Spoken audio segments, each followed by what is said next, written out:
Hello, and welcome back to Felony Spectator. I am your host, Heather. On today's episode, we're talking about the sleepwalking killer, Scott Falater.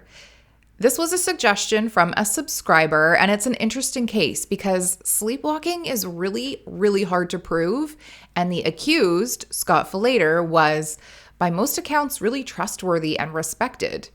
So let me know what you think at the end, if he is guilty or if he was actually sleepwalking. Scott Falater was born September 14th, 1955. He would meet his future wife, Yarmila Falater, in high school in Chicago. I think Scott was the introverted type because it said he wasn't really the person who went on a lot of dates. But Yarmila was charmed by him and really wanted to get to know him better, so he agreed to date her. It didn't take long before they became high school sweethearts, and Scott would propose to Yarmila shortly after high school. Both Scott and Yarmila were raised Catholic and were very devout Christians growing up. But after high school, Scott converted to the Church of Latter-day Saints. He converted after chatting with missionaries who had knocked on his door. And Yarmila wasn't really interested or thrilled with this idea, and she even threatened to end their engagement because she wanted to remain Catholic. But Yarmila loved Scott, and she wanted the relationship to work, so she stuck around. They would get married in 1976 in a civil ceremony with a Mormon bishop presiding. But Yarmila still wasn't ready to convert. Scott later recalled that Yarmila, even though they were married, tried to avoid his Mormon friends at all costs and would actually leave the house if he invited them over. After a while, she finally gave in and converted after they took a tour of the church's headquarters in Salt Lake City, Utah. They listened to religious speakers, and when they returned home, she was baptized and started to take religion classes as well. They would have 2 kids together and raise their kids in the Mormon faith in Minnesota before moving to Arizona in 1987. They had actually moved because of Scott's job, as well as the large LDS community in Arizona. Scott's job in Arizona was a product manager for Motorola. By 1997, Motorola was booming, and this is also when flip phones were starting to trend, so he became consumed with long hours at work. Yarmila had previously worked as a preschool teacher's aide in Phoenix, but became a stay-at-home mom when Scott's hours started to get more intense. And as far as anyone knew, Scott loved his family, and he actually wanted to have more kids. He always wanted a big family, but Yarmila was done having kids. She was happy with her too. She had a boy and a girl, and it was perfect. The only conflict other than having more kids might be that Scott spent too much time at church doing church activities. Scott was a high counselor in the church and had a lot of duties to fulfill there on top of his full-time job at Motorola. So most days, Scott would get up early to teach morning seminars with the church, and then he'd drive Megan to school before heading to work at Motorola. Typically, he would be home for dinner, but once dinner was finished, he would go into his office to work on other church-related things before going to bed. Scott's job was stressful. He was an engineer, and in the 90s, Motorola was one of the bigger telecommunication companies. Apparently, there was other stress because a project he was working on was getting the axe, and it meant that a lot of people were going to lose their jobs, and he felt terrible. And he claims he was losing sleep at night because of it. January 16th of 1997, the day started off like any other normal day. Scott came home from work around 7 p.m. and the family would all have dinner together. During dinner, everything was relaxed, and Yarmila even teased Scott about a t-shirt that he was wearing. On this particular day, Yarmila also mentioned that the pool pump was not working and it needed to be looked at. So after dinner, Scott went to work on the computer in his office to prepare for the following morning's church classes. The kids both went to bed around 9 p.m. or just after. They would remember that their mom was reading a book on the couch with the TV on. According to Scott, around the time the kids went to bed, Yarmila remembered the pool pump was not working and was getting worried that the water might turn green, so she asked if Scott could go take a look. Now, Scott already had a really long day, but he went outside anyways to fix the pool pump for Yarmila. And this was sometime between 9 and 9:30. Scott was not able to fix the pool pump because there was a rubber O-ring stuck somewhere inside the pump. He tried with a screwdriver to dig it out, but he couldn't, so he gave up for the evening. He thinks he came back in the house around 9:30 to find his wife asleep on the couch with the TV on. He allegedly wakes her up to let her know that he wasn't able to fix the pool pump, but he'd try again tomorrow. He gives her a kiss on the head and leaves her to watch the show ER. Scott then goes upstairs, puts on his pajamas, and is in bed before 10 p.m. He says he was so tired that he even forgot to take out his contact lenses, which he never does. And he says he falls asleep immediately. Greg Coons, who lived right next door, said when he and his wife were getting ready for bed between 10 and 10:15 p.m., they heard a loud scream. Greg and his wife aren't really the nosy type, but they wanted to make sure everything was okay because the scream sounded like it was just outside their backyard. So Greg opens the patio door and he could now hear moaning sounds. So he stands on a planter to get a better look over the fence into the backyard of the Falaters. Greg remembers he saw someone lying on the ground outside near the pool. And he first thought that maybe this person was drunk, but the Falaters don't drink. So then he realizes that it's actually Yarmila. She's laying on the concrete and is very slowly moving her arms. Greg continues to watch and sees that the lights were turning on and off as his neighbor moved through his house. So a light would come on in the master bedroom upstairs. Greg would see that Scott would go into his bathroom. After a moment, he would then shut off the light and walked back in through the bedroom. Scott then shuts the light off in the bedroom and proceeds down the stairs. Then he notices Scott is seen walking through his kitchen area and he's doing something that Greg couldn't see, possibly with his hands. After about a minute, Greg watches Scott walk to his back door, but Scott stops first and silences the dog as he goes. Then Scott just stands above his wife, looking at her for about a minute or just under a minute. Scott then turns around, goes back into the house for several more minutes. Greg wonders at this point if his neighbor is now calling 911. But as he's thinking this, Scott comes back outside, pulling on a pair of gloves. Scott then grabs Yarmila by the wrists and drags her to the edge of the pool and rolls her in. Greg then realizes that Scott was also holding her head underwater. So Greg ran inside the house and called 911. 911, what is your emergency? I don't know. My neighbors, there was a bunch of yelling and screaming going on. I looked over the fence, and the husband just threw, I believe, the wife to the pool, and it looks like he's holding her underwater. All right, I'll get somebody out there. Thank you. Thank you. Finally, at 11:05 p.m., police arrived, followed by paramedics a few minutes later. The police first entered the backyard where the reported victim was by jumping the fence. Yarmila's body was still in the pool, surrounded by a very large amount of blood. An officer would later recall that the pool was so red that to him it almost resembled a shark attack. Yarmila was pulled out of the pool while another officer would go looking for Scott. Scott was found inside, seemingly confused as to why the police were at his house. He would be wearing a fresh white t-shirt and red pajama pants. Officers would yell at Scott, telling him to get down with their guns drawn, which he obeyed. They asked him how many people were in the house with him, and he replied with 4, himself, his wife, and their 2 kids. EMS would later remember that to them, Scott seemed like he was out of breath and was acting like he just finished a workout. They'd also see that there was a small amount of blood on his tricep and his right ear as well. Scott would be handcuffed and brought outside to the patrol car. Sadly, officers would also have to wake up Michael and Megan, the kids, who seemed to have slept through the entire ordeal. Michael would later remember that an officer woke him up and told him that his parents had a fight, and they brought him outside where his sister was already waiting. When Michael and Megan were together, the officer then said that their mother died as a result of this fight. Now, this wasn't entirely true, but that was what they suspected at the time. Scott, meanwhile, claimed that he had no memory of what happened and didn't seem to know what officers were talking about. Obviously, you think I did it. I don't know what makes you think that. Well, because I had a neighbor staring at you watching me do it, that's why. Jeez. It's not whether you did it or not. It's not my concern. So I want to know why. Understand it. What could bring this on.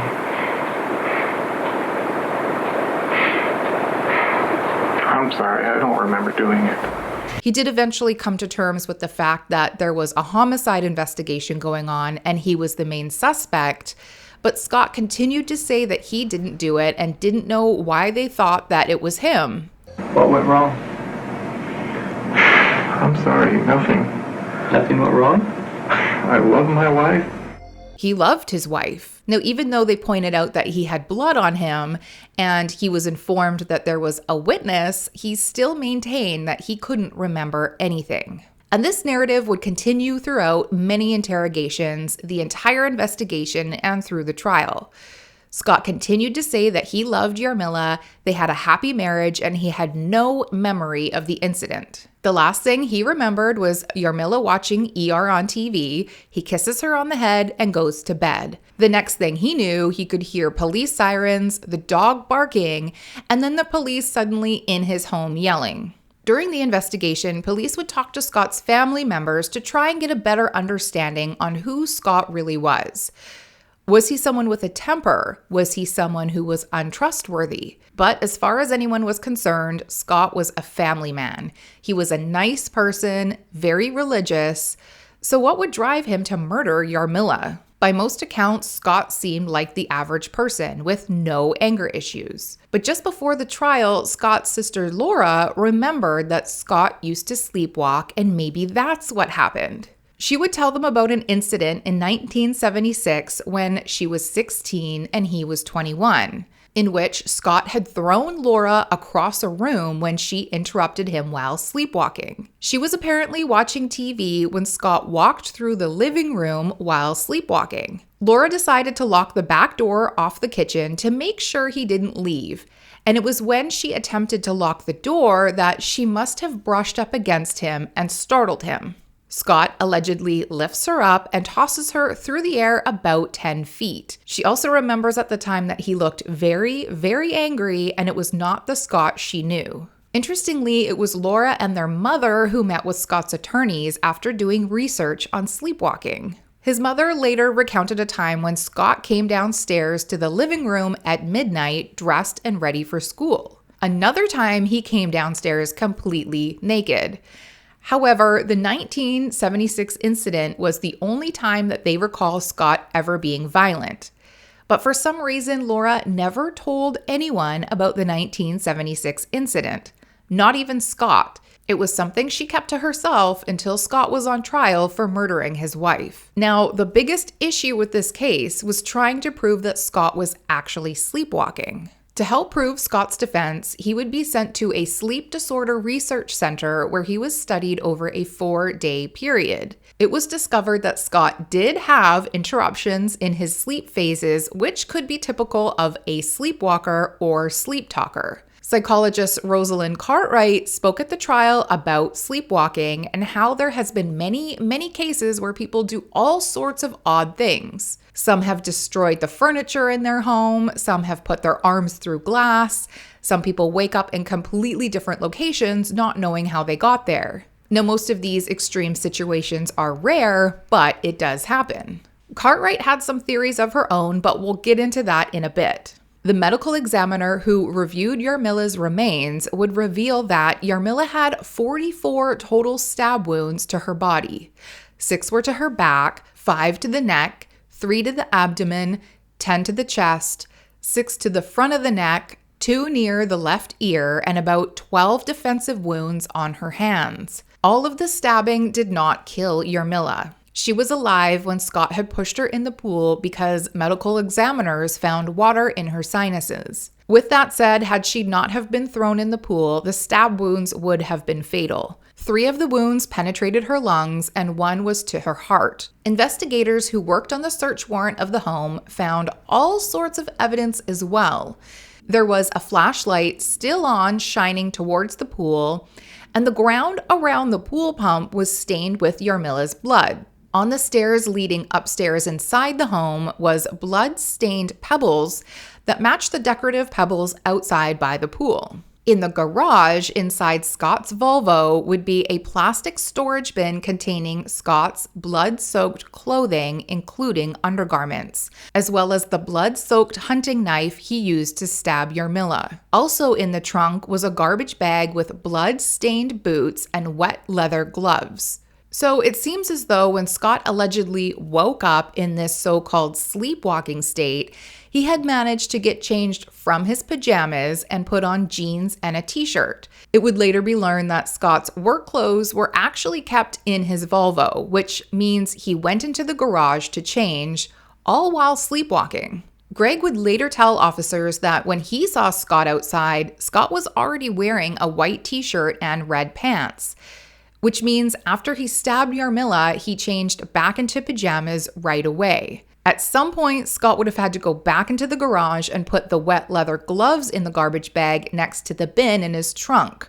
So how many times did Scott actually go to his car? Another thing Scott did was that he put a bandage on his hand. He had inadvertently cut himself with the hunting knife during the whole ordeal and had recognized that this needed to be bandaged. And he did this all while sleepwalking. To help prove Scott was actually sleepwalking, the defense referenced another case where a man named Ken Parks from Ontario, Canada, got into his car while sleepwalking and killed his in-laws. Ken had driven from Pickering, Ontario to Scarborough, Ontario, which is about 20 kilometers and takes approximately 15 minutes to drive. Ken opened up the front door of his in-laws with a key that he had and killed his mother-in-law and severely wounded his father-in-law. He then drove to the police station after allegedly waking up covered in blood and told them that he thought he may have killed 2 people. Ken Parks was acquitted. Now, Ken was a compulsive gambler who had drained his family savings and had also been caught embezzling from an employer. So in his case, there was actually a motive. But Scott's attorneys felt as though Scott's case was more believable because Scott didn't have a motive. He loved his wife and had no reason to want her dead. He also had a history of sleepwalking as a teen, according to his mother and his sister. Interestingly, the Ken Parks case was a topic of discussion with Scott's coworkers a few weeks before the incident. A coworker had come forward to say that he remembers Scott talking about it, but we'll talk about this coworker again soon. First, let's talk about the experts. Now remember, the psychologist Rosalind Cartwright that the defense hired, she believed wholeheartedly that Scott was sleepwalking, and she was their main witness. Her theory was that Scott got up in this sleepwalking state and went back to the pool to fix the pump because this was the last thing on his mind. She believes that he got his hunting knife to try and dig out the rubber ring that was stuck in the pump. Now remember, the screwdriver didn't work earlier, so maybe the knife would have. And this idea must have come to Scott while he was sleeping. Side note, remember, there was a flashlight outside as well, so he would have needed to grab that too. Rosalind believes that while Scott's outside fixing the pump, Yarmila comes outside and accidentally startles him. Sleepwalkers often experience things as a threat and display aggressive behavior because your fight or flight mode isn't working properly. So her theory is that Scott doesn't recognize Yarmila, sees her as a threat, and stabs her 44 times with the hunting knife. Cartwright also thought it was sleepwalking because a lot of things for her didn't make sense. For example, why would Scott put gloves on after stabbing Yarmila and not before? Why does he leave her body in the pool and not hide it? And why did he commit this crime outside under the windows of his sleeping children? To her, the logic just wasn't there. The prosecution would bring in their own sleep disorder expert, Mark Pressman, who testified that while sleepwalking is common, he believes that Scott was not sleepwalking. His first point was that the dog was barking, and Yarmila's screams probably would have woken Scott up. Scott was even witnessed silencing the dog before going back outside, which seems too rational for someone who is allegedly sleepwalking. While some sleep experts do believe that there is often violence or aggression when a sleepwalker is startled, but that doesn't explain why Scott comes back outside 10 to 15 minutes later to then drown Yarmila. Sleepwalkers do not create memories. So for Scott to stab Yarmila, go into the house, get changed, grab gloves, and come back outside to drown her is almost impossible because he wouldn't have remembered that he stabbed her or that she was even outside. There is also little to no thought process that takes place while you're sleepwalking. So for him to do all of these consecutive things like changing his clothes twice, taking them to the car, drowning his wife, then putting a Band-Aid on his hand, that thought process doesn't align with sleepwalking. And to be honest, that was my first thought too. How did he know to change his clothes? Another thing that came up during the trial was his temple garments. In the Mormon faith, a person wears white undergarments under their regular clothing at all times. It's supposed to symbolize the person's relationship with God and protection against temptation and evil. These garments are not to be removed unless they need washing or if a person's going to have a bath or shower. Scott was a very devout Mormon who never took his off ever unless he needed to, again for things like washing. But that night, Scott had removed them and put them in the plastic bin along with his bloody clothes because they too had blood on them. Prosecution would say that the act of removing his temple garments looked like he was trying to conceal evidence. A sleepwalking person probably wouldn't realize that they needed to remove their undergarments and hide them with their work clothes. My question is this: they're so sacred, the garments, they have to be kept on all the time. How did you know that they were soiled? Take them off. You were sleepwalking. I am much less of an expert on sleepwalking than the other people who have testified. I really can't give you a good answer to that.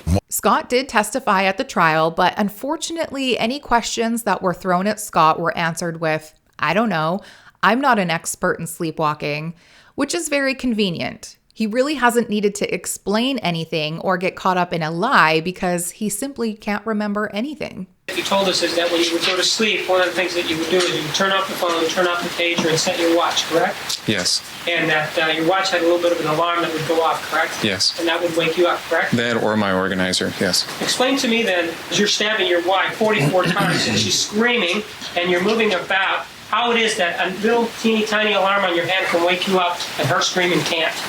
It didn't always wake me up, and I'm not a sleep doctor. I can't explain the difference, sir. Scott said he was under immense pressure at work and was often sleeping 3 to 4 hours a night. He was also taking caffeine pills to get through meetings during the day. He claims the night Yarmila died, he remembered that he crashed from exhaustion. So much so that he forgot to take out his contact lenses, which he was wearing when he was arrested. Now, there was the coworker who testified that Scott had called his wife dumpy while at work. He said something like, "Dumpy women make really good wives." So the prosecution tried to point out that maybe Scott didn't love his wife anymore. Scott claimed that was never his words, and he loved his wife at any size. And she was an amazing wife. Now, I'm not sure if it's the same coworker of Scott's or a different one, mentioned that Scott possibly dragged his daughter upstairs by the hair. Randy Keatle, the coworker, went on to say that he heard this at work a few weeks before the murder. Now, these were rumors or hearsay, so I don't know if they were discredited, but it's interesting that it came out during the trial. To me, if Scott was such a nice guy, where are these rumors coming from and why? Wouldn't people be defending him instead of trying to make him look bad? I've also read that there was a witness who was going to be called up that had spoken to Yarmila a month prior to the murder, and Yarmila had confided in her to say that she had caught an STD. Now, I wasn't able to find the source, and the court transcripts aren't available. But if that person is telling the truth, does that mean Scott was cheating and he gave her an STD? Or was Yarmila cheating? Now, I don't know if I can 100% trust this rumor, but again, why are these rumors being started if Scott was such a great person? It is a fact, though, that Yarmila was increasingly becoming more and more dissatisfied with the church. She complained about how much time Scott put into the church. The more he did for them, the more they requested from him. So he was just consumed with the church. She also disagreed with Scott about having more kids. Now remember, she didn't want any more kids, but Scott did. A bishop testified that he thought Yarmila was just overwhelmed, and not wanting kids is typical of overwhelmed women to say such things. Another bishop also testified that he saw Yarmila in tears when a change of ward boundaries cut her off from her friends. Now, I don't really know what that means, but my interpretation of ward boundaries is that The church puts families into groups called wards. The leaders say what houses or what families belong to which ward. These wards also attend church together and are like a larger family. But the church can change the boundaries of what homes and families belong to what ward at any time. And this change in boundaries upset Yarmila, and it was just one other thing that dissatisfied her with the Mormon faith. It said that Yarmila had wrote a letter to the bishop, presumably to discuss such things that bothered her. But the bishop didn't share the letter or elaborate on what was bothering Yarmila based on priest-penitent privilege. I think it's safe to assume she wasn't happy, but we don't know that for sure. With that said, when Yarmila was found, she was not wearing her wedding ring. The prosecution also questioned how long Scott's so-called sleep state lasted. For the prosecution, it was way too long. Most sleepwalking episodes are less than 30 minutes, typically even shorter. But for Scott, it was well past 45 minutes, upwards to an hour, which is almost unheard of. In the end, the jury sided with the prosecution and found him guilty of murdering his wife. When he was being let out of the courtroom, he said, quote, "It's not over yet," end quote, which is very odd. Scott would be excommunicated from his church after the conviction. During sentencing, both kids, Megan and Michael, spoke and said that Scott was a great father. According to them, they never saw their father in an angry rage. They wanted to continue a relationship with him even if he went to prison. Yarmila's mother, the kids' grandmother, told the judge that she too wanted her grandchildren to keep the relationship with their father. So the judge decided that instead of the death penalty, he sentenced Scott to life in prison without the possibility of parole. Jurors would later speak out and say that he just didn't seem remorseful enough. He seemed to accept the fact that he did what he did, but wasn't overly astounded by what he did. Another juror said he seemed too rehearsed. He also looked at the jury the entire time when the defense asked him questions, which made them all very uncomfortable. Megan has since stopped seeing her father, and as far as I know, they don't have a relationship. Scott would later tell ABC's 2020 that Megan told him she felt bad after visiting her father, so she stopped going. I'm sure she felt conflicted. That would be really difficult. Michael, however, still maintains a relationship with his father, but he claims he misses his mother every day and thinks about her all the time. Scott still stands by the fact that he can't remember anything. My thoughts? I agree with the jury on this one. His actions just don't seem like he was sleepwalking. Fun fact, I used to sleepwalk as a kid and I talked in my sleep as well, probably up until my 20s.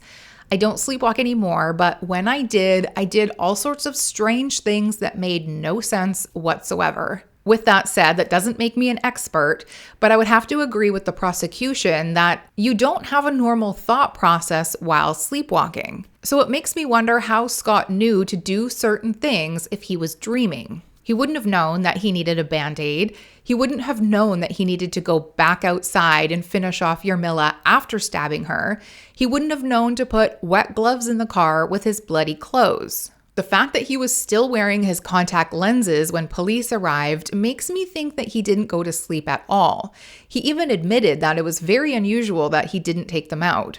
I think they got into an argument while he was fixing the pool, and he snapped and stabbed her. I think he thought she was dead. He went in the house, hid the evidence, got changed.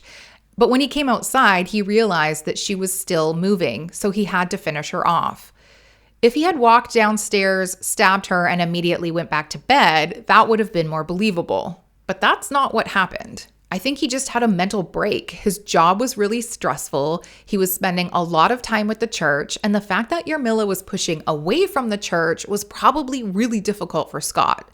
Imagine being a high counselor in the Church of the Latter-day Saints and having your own wife push back to the religion you dedicated your life to. I also don't think it was premeditated either. Once it happened, I think he panicked, probably worrying about his kids, his church, what people would think if they found out. And when police showed up, he was pacing around trying to figure out what to do next. He didn't consider there would be an eyewitness, and I think his "I don't remember" was a knee-jerk reaction and he stuck with it. I think it was just the best that he could come up with. Now, regardless of what his plan was, or if it was an accident or not, he killed Yarmila and he's in jail forever and will be known as a murderer. What do you think? Do you believe he was sleepwalking, or do you think he did this on purpose? Or maybe you have a good sleepwalking story for me that's not related to the case at all. Let me know. I'd love to hear about it.